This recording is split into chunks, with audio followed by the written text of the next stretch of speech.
안녕하세요. 김태원의 현명한 투자자 방송 시작하겠습니다. 오늘은 케어랩스에 대해서 설명을 드리겠는데요. 이 케어랩스는 이 비대면 진료와 같은 이 병원들을 위한 솔루션을 제공해 주는 업체입니다. 이게 이제 비대면 진료 같이 이제 우리가 직접 병원을 찾아가지 못하는 그런 상황에서 집에서 인터넷과 온라인을 통해서 이 의사와 또 의료인들의 조력을 받아서 자신의 몸 체크, 건강 상태를 체크할 수 있는 그런 솔루션을 제공해 주는 업체죠. 이 케어랩스 안에 굿닥이라는 이 솔루션이 있는데 이 플랫폼이 그러한 비대면 진료를 가능하게 해주는 거죠. 그래서 국내 최대 의료정보 플랫폼으로 이 굿닥이 성장을 해 있고, 그래서 현 정부인 윤석열 정부에서 비대면 진료 합법화를 추진하는 데 있어서 가장 큰 수혜를 볼 것으로 예상되는 업체이기도 합니다. 그만큼 이 비대면 진료 합법화가 이루어지면 이 굿닥을 통해서 수익성이 빠르게 개선되면서 이 매출 외형이 커갈 수도 있고, 그렇게 되면 규모의 경제를 달성해서 손익을 넘길 수도 있는 가능성이 있는 업체죠. 그래서 이 업체는 이 코로나 시기에 한 100만 명 이상 이 가입자들은 700만으로 늘어났고, 실제로 누적 사용자들이 100만 명이 넘어서는 등 나름대로 자리를 잡아가고 있는 과정이기도 합니다. 그래서 이 업체는 그것뿐만 아니라 바비톡이라는 뷰티 관련 이런 쪽 플랫폼도 갖고 있어서 이 미용과 이 건강 양쪽을 수익 기반으로 만들 수 있는 그런 나름대로 기술력을 갖고 있는 회사죠. 그래서 이 케어랩스가 갖고 있는 이 플랫폼들, 여러 가지 다양한 플랫폼들을 갖고 있고, 그 중에서 굿닥이나 또 바비톡 같은 경우는 어느 정도 매출도 발생시키고 있기 때문에 이런 플랫폼이 어느 정도 자리를 잡고 있다라고 평가를 받고 있고, 특히나 지금 현 정부 윤석열 정부에서 의료 민영화를 추진하는 데 있어 가장 첫 시발점인 이 비대면 진료 합법화의 수혜를 가장 먼저 볼 것이고, 또 이러한 시장 선점 효과를 이용해서 의료 민영화 시장에 있어서 가장 먼저 치고 나갈 수 있는 두각을 나타내는 그런 회사라고 알려져 있죠. 이 케어랩스는 하지만 여전히 이 플랫폼 사업 쪽에서는 39%의 매출, 또 그다음에 마케팅 쪽에서는 38%의 매출, 그다음에 솔루션 쪽에서 22%의 매출을 나타내고 있어서 나름대로 사업이 알맞게 잘 다각화되어 있다라고 말할 수가 있는 상태죠.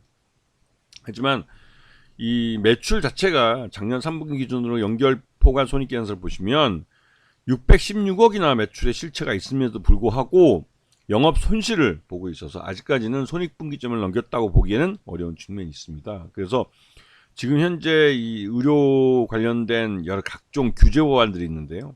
이런 것들이 윤석열 정부 내에서 하나씩 사라지게 된다면 그 수혜를 이 케어랩스가 가장 먼저 볼 것이다라는 말이 이쪽 업계에서 회자되고 있죠. 왜? 이미 이 비대면 원격 진료도 마찬가지고 이런 의료 시장에서의 이런 솔루션들을 이미 갖고 있는 회사입니다. 규제만 풀리면 갖고 있는 솔루션이나 이런 기술들을 갖고 조기에 시장에 들어가서 말 그대로 규모의 경제를 달성할 수 있는 기업이라는 의미이기도 하죠. 그리고 이 회사의 최대주는 원익홀딩스입니다. 원익홀딩스가 의료 쪽 분야에는 나름대로 이런 양질의 이 계열사들을 잘 가지고 있고, 또 이런 계열사들을 갖고 나름대로 이 의료 민영화 사업을 대비해서 준비를 차근차근 하고 있는, 원익이 나름대로 이쪽 의료 민영화 쪽에서는 계획을 갖고 있는 회사로 통하고 있죠. 자, 지금 현재 5회차 전환사채 100억을 요번에 이 소각을 하기도 했고, 그래서 이제 물량 부담에 대한 것을 굉장히 낮춰줬습니다.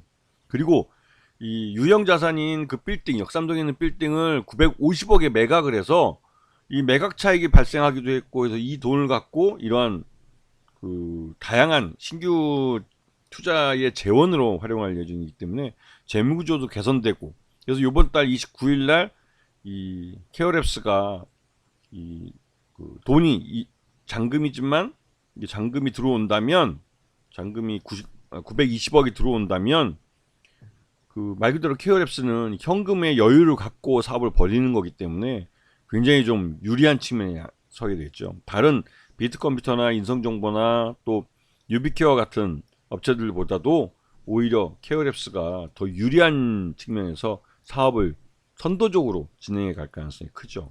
이런 부분들을 잘 봐주셔야 되는 겁니다.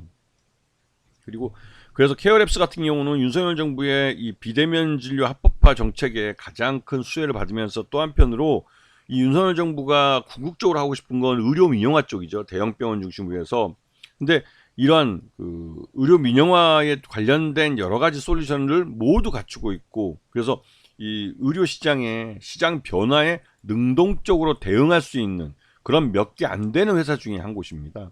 그래서 지금까지 의료 민영화 시장 이쪽은 각종 규제에 의해서 발목이 잡혀 있던 시장이었는데, 이런 규제를 윤석열 정부가 과감하게 풀어버리겠다고 하기 때문에 이 실제로 케어랩스의 시장이 그 뭐 성장이 뭐 점프업을 한다고 그럴까요?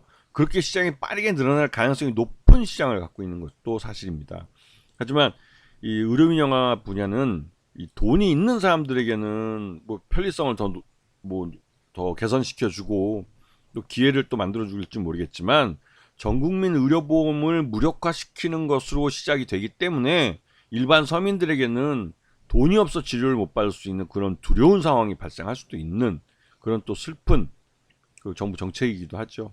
그럼에도 불구하고 계속 지속적으로 의료 민영화 쪽으로 가려고, 물론 의료 민영화를 한다는 말을 절대 하진 않습니다. 이 보건복지부나 이런 관련된 그런 정부 부처의 그 고위 관료들은 절대로, 물론 윤석열도 마찬가지고, 절대로 의료 민영화라는 말은 절대 하지 않습니다. 왜냐하면 의료 민영화가 되면 말 그대로 돈이 없는 사람들은 양질의 의료 서비스를 받을 수 없는 상황에 내몰리기 때문이죠. 그러면 이거는 뭐 표 떨어지는 소리니까 그때까지는 얌전히 있겠지만, 궁극적으로 이 윤석열 정부가 하고 있는 일들은 의료 민영화를 향해 가고 있는 길입니다.